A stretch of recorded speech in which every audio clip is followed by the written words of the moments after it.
Right. Hey, everyone, I'm Klloo. So, at the point of making this video, right, the most recent dev talk touched upon the idea of long-term gratification when it comes to the valuation of cards, right? Basically, the idea that if you buy into X set at the point of release or X cards during X period, and then you retain those cards despite any banning, living legend heroes rotating in and out, or any switches in, card legality, you're rewarded for maintaining your collection of flesh and blood, which is definitely a fantastic sentiment to have and something that we do want with it being a collectible card game. But it also comes with it this idea of instant gratification, right? So the cards that skyrocket when a set is first released, and then also the misplacement, right, of value when it comes to rare cards versus playable cards and their respective pull rates, right? So the table we have before you is essentially the basis that we're going to use for this video, and that is the pack price of X set, right? The rates of finding X rarity. So for instance, a legendary Watery Graves, you have to open 96 packs. To open 96 packs, it would cost you $383. So that basis can essentially tell us how much value is being retained by opening X rarity. So if we were to open the legendary, right, its value compared to how much, again, effectively it costs to open, we can see whether or not it's, well, a valuable card. So we can do the same for our limited majestics or rainbow majestics and our expansion slot majestics. So we are going to zero in on the hunted. So the hunted was $4.99 a pack, right? The rarity of 96 packs to open a legendary is sort of compounded, at least in my opinion, right? So rainbow legendaries are probably easier to pull than that, and then cold foils are harder. And then when it comes to our limited majestics, they're at a rate of 5.9 packs, rainbow foils 18, and then our expansion slot at 12.5 packs. So again, using this value as the basis, we can judge a card's, in a sense, instant gratification and sort of try and understand this perspective of whether or not a card is mismanaged, right? So whether or not LSS should, in a sense, intervene, because while yes, again, we want that long-term gratification, skyrocketing cards, especially when they're very impactful to play, is obviously kind of an issue, right? So I'm sure you can all think of the card that's going to be our main example, Shelter from the Storm. So Shelter from the Storm, at the current time of recording this video, right, according to TCG Player, non-foil, $95, rainbow foil, $117, meaning that essentially the rainbow foil is 1.2 times the price of our non-foil, but it's a rarity, right? So non-foil, 1 in 5.9 to find a majestic, 1 in 18 to find a rainbow foil majestic, meaning that the rarity is roughly 3 times, right? So in that sense, the value doesn't reflect its rarity, right? Which then goes back to the whole sentiment that we as a community value cards more to play with than their rarity. Now, when it comes to, again, that pull cost, so to open 5.9 packs or 6 packs of the hunted, it would be $29. To open the 18 packs for a rainbow foil would be around $90. So from those numbers, we can then gauge the preserved value of a card, right? So Shelter from the Storm. Yes, it will feel amazing to open, especially if you've hit that exact pull rate, right? You've bought 6 packs of the hunted and you've pulled a Shelter from the Storm as your majestic, right? You've essentially tripled your input value because the preserved value is a whopping 320%, right? So again, if you're on rate finding Shelter from the Storm as your majestic out of the 27 limited majestics, I believe there are, then yes, it's going to feel amazing. And we want that sentiment, right? LSS themselves have stated in their own philosophies that they want that feeling. They want players to be able to go grab a pack and have this monumentous moment of opening a card like this in terms of its monetary value. The question is whether or not it should be Shelter from the Storm, in that sense, a generic, majestic staple, or should it be something like a Cold Foil Legendary, a Marvel, right? Should these cards be the pieces that actually have that higher preserved value? So Shelter from the Storm is a big outlier, especially when we compare it to the rest of the Majestics in the set. But again, there's that big disparity between its non-foil variant and its rainbow foil variant, and it's definitely a clear representation of, well, instant gratification, right? The long-term gratification from Shelter from the Storm is definitely going to be apparent, but the question also then is, should it maybe have started from a much lower point, right? And then over time, again, accrued value, similar to Command & Conquer or Enlightened Strike, and then become this standout majestic, right? Hitting the gates. So post-release, yes, the Hunted is basically sold out everywhere, but, it's 3 months, 4 months, right? And it's a $100 staple, right? So that is definitely a hard pill to swallow, especially if you're trying to pick it up or get into the game, and you see this in a lot of decks because it is, again, a highly functional card.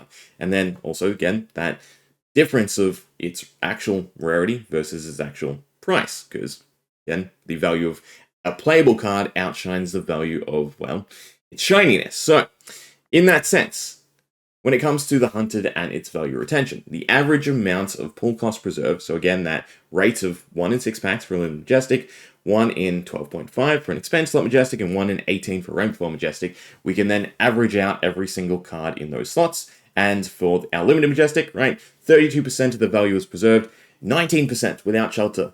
So shelter makes up a huge portion of our limited majestic. It is, again, this really big outlier of a card that I hope we do see an effective reprint for at some point in time. Now, when it comes to our expansion majestic, 14%, and our rainbow foil majestics at 12%. So this means that rainbow foil majestics are on average 1.5 times the price of our non-foil majestics, but again, are roughly 3 times harder to pull. So again, their value does not reflect their actual rarity. Rather, it reflects their playability. So overall, this idea of value retention is, to me, kind of on target, right? We want majestics to have a value associated to them, but we don't want them to be gross outliers in the sense of shelter from the storm, right? So having them, again, on average be 12%, 14%, and that 19% excluding shelter is definitely reasonable, right? Because again, if we're opening en masse, we're getting all these other cards in the mix as well, and we want our legendaries to be more, we want our marvels to be more, we want our rarity pieces to be more than the actual playable cards. Now, when it comes to the legendaries, right, so we can do the same thing. So quick dodge flexes, command and conquer, bloodsplat vest, our dragon scale of flight path, our kabuto of the imperial authority, and our mask of deceit. We can look at them and again gauge how much value is preserved per its slot. So when it comes to the rainbow foils, we start at 22% and we drop down to an abysmal 3%. So again, on average, a majestic pulled will, in a sense, feel better than a Mask of Deceit. So having those big bottom barrel cards is a little bit rough, right? But again, understandable, you can't really predict. They do the best to make them really effective cards, and they are kind of effective cards. All it takes is the right meta to really make Kabuto shine, and then Mask of Deceit is also just effectively nice. It's good value, right? But, you know, I guess it just doesn't play as well as it could. Now, on the cold foil side, right, we have pretty decent jump. So now when it comes to Command and Conquer, obviously it's non-foil variant and the extended art variant, but I'm sticking in the rainbow foil and the cold foil because respectively I would assume pull rate wise, right, they're slumped together in that perspective, right? Maybe with the EA being a bit harder, but again, we do see that jump that we do want reflected. So when it comes to rainbow foils versus cold foils in comparison to, again, our majestics and our rainbow foil majestics, this slot does a much better job of actually reflecting pull rates, right? The cards actually have that decent divide, especially when we get to, again, those bottom barrel cards. Now, obviously, Imperial Authority being an extended art, you know, might help, but generally speaking, again, Mask of Deceit, 3% to 11% is fantastic, right? We have the ratio there, so roughly 3 times the value of its Rainbow Foil variant for Mask of Deceit is, again, what I want to see. I want to see the rarity pieces retain rarity value. Right, so overall, the Hunted, again, a legendary is 1 in 96 packs, meaning that you would have spent a case for 80, right? So using the average values of each slot, we get our Limited Majestics making up $156, Expansion Slot Majestics $57, Rainbow Foil Majestics $66, and our Legendaries $90. So total, right, $374. So just through those and their well, I don't want to say guaranteed, but you know, they're next to guaranteed pull rates, right? 1 legendary, and then whatever it works out to the Majestics, it comes to 78% of the box value being retained, which I think is a pretty good margin, right? Because again, you're going to fall either side of that. Yes, you could pull absolute garbage, right? Your legendary, in this case, could be your Mask of Deceit, and all your Majestics could be, you know, bottom tier Majestics. But generally speaking, on average, it being around 78% of the value retained is a solid number, right? And I'm sure a lot of the market comparison videos will probably reflect that, right? So go give them a watch. But overall, if we then break it down further, so in our 96 packs, we get our 1 legendary, roughly.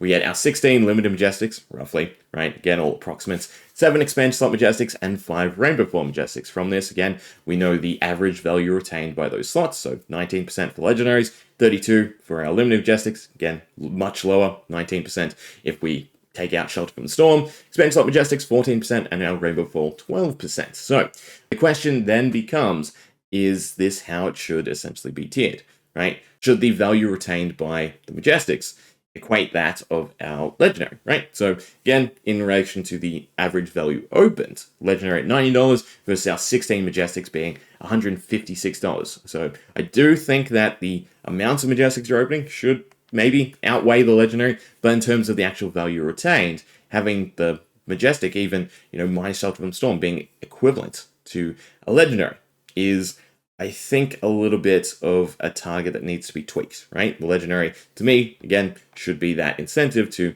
well, buy a case or get lucky in a box, right? So having that reflect, again, actual rarity value versus playability value is something that I'd like to see LSS move and steer towards, right? And that, in essence, could be devaluing Majestics, making Majestics a bit easier to pull, or again, something like bringing back super rares and slotting all the generic Majestics in there, just so that they have that easier pull rate, and therefore equate the community need, since generics fit into all, and obviously the majority of other class Majestics fit into less, right? Now, aside from Shelter from the Storm, we have another comparable case by way of Kiss of Death. So Kiss of Death comes in non-foil, rainbow foil, and then a high rarity, it's EA cold foil. So comparatively, right, Kiss of Death, again, actually reflects rarity value. We have the non-foil and rainbow foil being both around $5, so in that sense, it's either being devalued by the high rarity, or it's just, again, that idea of it's a playable card, so people don't care whether or not it's a non-foil or a rainbow foil. But then we have the EA being roughly 15 times the value, right? So again, to me, that definitely reflects how hard it is to pull in comparison to our Kiss of Death. Now, Shelter from the Storm, once again, only at a 3.4 times multiplier for the EA, right? So either the normal Majestics are overvalued, or the EA is undervalued, and I'd probably steer towards the Majestics being overvalued, right? Again, personally, I would like to see them reined in. To me, a generic Majestic being around $30, $40, I think, would be where I'm at, right? Being at, $300 for a playset is definitely a bit on the rough side. Yes, again, there's all this thought, slots into every deck, so once you have it, you're rewarded for holding it, right? Any hero that comes out, you can slot your generics into. But again, I think that entry point should definitely not be as high as it is, especially currently. If it crept up to this value over time, over, again, the course of, say, another year or two, I'd be fine with that more so, right? But it's the idea that, again, we're post the Hunted, right, going into the second set of the year, and there's already this huge generic, right? $300 a playset is definitely rough. So, yeah, overall, again, this is the idea of that short-term gratification where a really, really popularized card, when it comes to playability, comes out in the set and it just absorbs the value, right? It pulls away from everything else. Again, 32% value retained with Shelter from the Storm on average versus 19% without it. It is definitely an outlier Majestic. So, again, there is that need for LSS to tweak Majestics or play pieces when it comes to that sense, right? We should have higher rarity versions, but like Kiss of Death, those higher rarity versions should probably reflect better, right? So, yeah, overall, there's nothing wrong with the idea of long-term gratification, but in my opinion, it does feel a little bit misplaced, and in that sense, things need to be tweaked, right? Again, we have again Command & Conquer from the Hunted. Over time, that being a legendary, that being an altar, should probably go up, right? Only being beat out by the first edition version. But aside from that, there should be a nice, easy, accessible version. And, hopefully we get something like that for Shelter from the Storm in the future. But as it is, it's a card that exemplifies that there is, again, still some tweaking, in my opinion, to be done when it comes to pull rates and, again, valuation of cards, right?